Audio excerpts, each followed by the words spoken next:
আসসালামু আলাইকুম। কেমন আছেন সবাই? আশা করছি সবাই ভালো আছেন। আলহামদুলিল্লাহ আমিও ভালো আছি। দেখেন আজকে চলে আসলাম রান্নার একটা নতুন ভিডিও নিয়ে।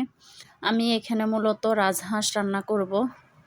দেখেন বড় যে রাজহাঁসটা। আমি প্রথমে তেল আর পেঁয়াজ কুচি দিলাম। পেঁয়াজটা একটু ব্রাউন কালার হলে আমি বাকি মশলাগুলো দিব। এই যে আমি রসুন বাটা দিলাম। হাঁসের মাংসতে আসলে আদা রসুন একটু বেশি লাগে। আমি যেহেতু মাটির চুলায় রান্না করি আসলে ভিডিও করতে একটু কষ্ট হয়। যে দেখেন আমি এখানে সব বাটা মশলা ইউজ করলাম আর কি। জিরা বাটা দিলাম, দেখেন আসলে একে একে সব মশলাগুলো দিয়ে দিতেছি আর কি।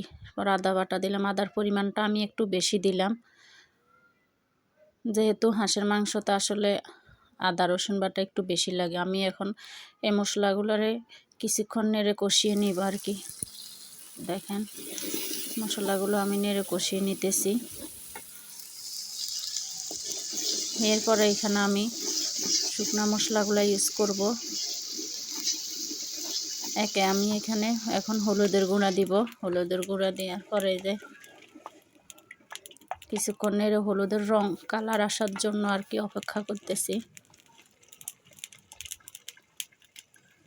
রান্নাটা হলো আসলে একটা শিল্প, অনেকে অনেকভাবে রান্না করে, সবাই রান্না তো আর এক না, এটা আর কি। দেখেন আমি এখানে হলুদের গুঁড়া দিলাম, এরপর দিব মরিচের গুঁড়া দিয়ে এগুলো আমি ভালো করে কষিয়ে নিব। আমরা মূলত লক্ষ্মীপুরে আসলে এভাবেই রান্না করি, বেশিরভাগ মানুষই। জানি না কোন কোন অঞ্চলে কিভাবে রান্না করে। আসলে সবাই সবার দিক দিয়ে তাদের পছন্দ মোতাবেক রান্নাবান্নাগুলো করে আর কি। দেখেন আমি সব মশলা আমার দেওয়া শেষ। আমি মূলত আগে পেঁয়াজের সাথে এই যে গোটা গরম মশলাগুলো দিলাম। এরপর আমি এখানে কোনো পানি ইউজ করব না, আসলে যেটা হাঁসের মাংস থেকে বাইর হয় ওইটাই আর কি। ওই পানি দিয়ে আমি একেবারে লো আছে রান্নাগুলো করব। এখানে আমি রাজহাঁসটা দিয়ে দিলাম এখানে। আসলে মাংস তো অনেক বেশি, এই কারণে একটু কষ্ট হয়ে যাইতেছে আমার নাড়ার জন্য। এখানে প্রায় 5 কেজির মতো হবে রাজহাঁসটার মাংস। আপনারা পাতিল দেখে বুঝতে পারতেছেন পাতিলটা কত বড়, নাড়তে যাতে সুবিধা হয় এই কারণে আর কি।